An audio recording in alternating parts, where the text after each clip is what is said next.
What can you do if you don't match? Let's talk about it. What's up, guys? My name is Dr. Safo Asante. I'm the successful IMG, successful because I matched, and I'm here so that you can as well. For those of you that don't know me, I'm a recent family medicine graduate and currently working as a urgent care physician.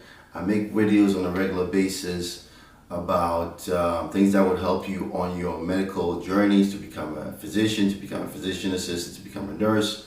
I also make videos about whatever it is that I'm interested in. If you're interested in all of that, just make sure you stick around. You hit the like button, the subscribe button, and the notification bell so that anytime I release a video, you will be made aware.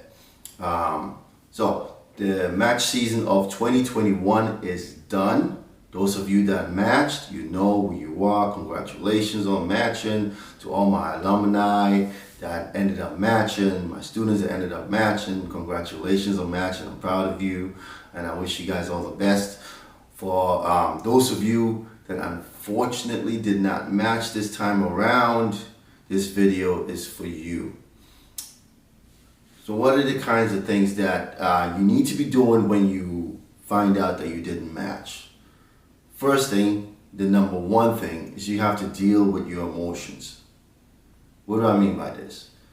When you find out you don't match, the first thing that you feel is like huge amount of depression. And I don't mean clinical depression. I mean, you feel sad. You feel sad, and that's normal. When I didn't match, this was back in like 2016, 2015. When I didn't match, I was sad. I was very sad. I mean, you start to think about, are you good enough? You start to think about, are you smart enough? You start to think about, will you ever get the chance to do it? Should you just give up and just do something completely different? And not only do you start thinking about these things, other people around you start putting their thoughts into you, and they start recommending that, oh, just forget it, do something else, or don't try to practice medicine in the US. Try to go somewhere else, maybe to your home country and practice in your home country. These are all things that bombard you right after you don't match. And it's a lot. It really sucks to be in that position. So I know exactly how you guys feel. I cannot tell you what to do with your life. You have to decide that yourself. But I can tell you what I did. I took all those emotions in, and then I looked at my life. In my life, I have achieved many different successes. So no matter what this particular result showed, I knew that I was good enough. I knew that I could do it. But of course, this is just probabilities. There's a chance that I wouldn't be able to do it. I decided I was going to go ahead and still try. And I did try. I sat down, I strategized, and I tried again. And I ended up matching, and the rest is history. I graduated from residency in 2020, and now I'm working as an urgent care physician at the moment. And I'm enjoying every minute of it. I'm working a lot of overtime. But some of the things that I did is what I'm going to share with you. And I'm also going to share with you some of the things that I did not do. Other people that I know did, or other people that I know would recommend that you do if you didn't match. So the number one thing that you're probably thinking about is the step 3. Okay, so the step 3 exam is an exam that you usually take whilst you're in residency, but you can take that when you're not in residency. But you have to finish step 1, step 2 CS, step 2 clinical skills. Now that step 2 CS is gone, you just have to complete whatever replacement for the step 2 CS there is in place before you can do the step 3. The question is, should you do the step 3 just because you didn't match?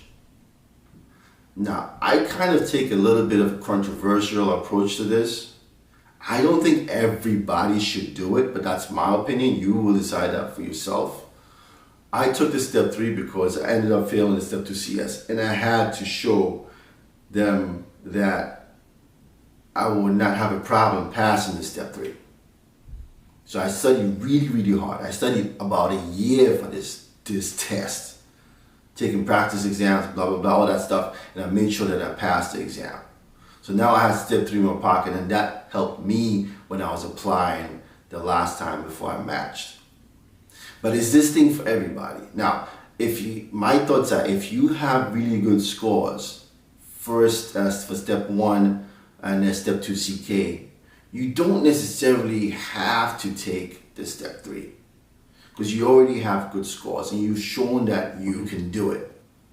But of course, if you pass the step 3, it's even better.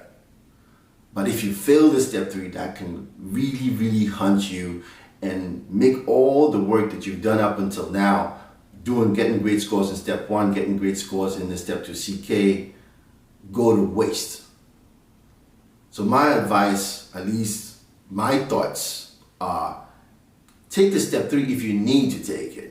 As in, like, you failed an exam or you have poor scores. But if you have great scores, I wouldn't rush to take it. And if you are going to take it, I would make sure that you do everything that you can so that you don't fail it. Don't rush to take it. That's not an exam you want to rush to take. You want to make sure you take the time to study well, take your practice exams, make sure you pass your practice exams before you take your step 3. So that's one of the things that you can do to boost your application. The second thing is something that I do not personally do, but these are things that some of my friends did and they ended up matching eventually. Now, was this a specific reason why they matched? I couldn't tell you necessarily, but this is something that they did. They got their masters. Someone got their master's in public health. Another friend also suggested that for people that don't match, doing their master's in public health would also help. Another friend also got his MBA. Now, you don't have that much time between now and the next, when the next match starts. But doing an MBA and a master's, at least you are still getting an advanced degree, and it's something that you can show on your resume. What you do have to know is that my friends that did these things were Caribbean medical school graduates. What that means is they had a lot of U.S. clinical experience already. They had a lot of it. We do about 2 years of U.S. clinical skills experience for Caribbean schools. We do that in the U.S. So if you're not a Caribbean student and you've not done a lot of U.S. clinical skills experience, maybe going the master's route might not be for you. Just keep that in mind. So the third thing is what I just mentioned, U.S. clinical experience. Now, if you look through your resume and you see that you don't have enough U.S. clinical experience, you should try to get more. Try to get more and try to get good letters of recommendation.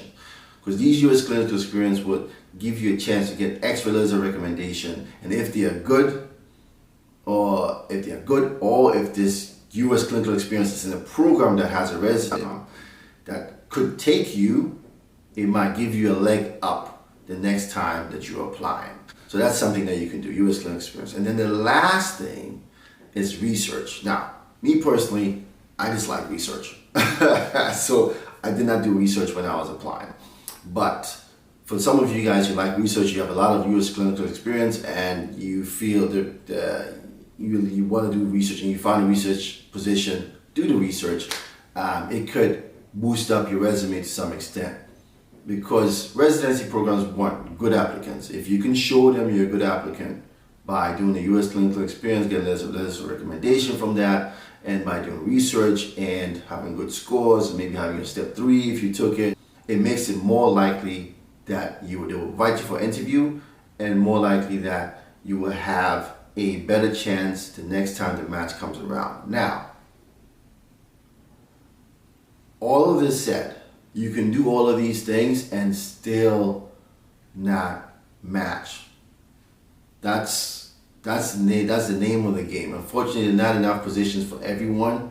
All you can try to do is put your best foot forward.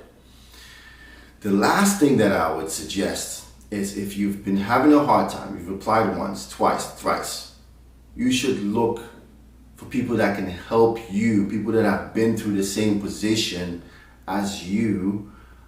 Look for these people to help you in the next match cycle. People like me, okay? I help people with interviews. I mentor people. It's the business that I set up after I graduated from residency so that I can help other people get over the hump that I had initially that I eventually got over myself. I mean, sometimes there's something that you're just not seeing, or sometimes you're doing the right thing but you're not doing the right way, and you just need somebody to guide you along the way. That's what I am here trying to do for you guys. So if you guys need that kind of assistance, shoot me an email. My email address is thesuccessfulimg@gmail.com. I'm going to put my email down below. My Instagram account is also going to be down below as well. And hopefully you guys liked the video. If you liked it, hit the like button, hit the notification bell, and hit the subscription button. That's it, guys. I will see you in the next video. Dr. Safwa Asante out.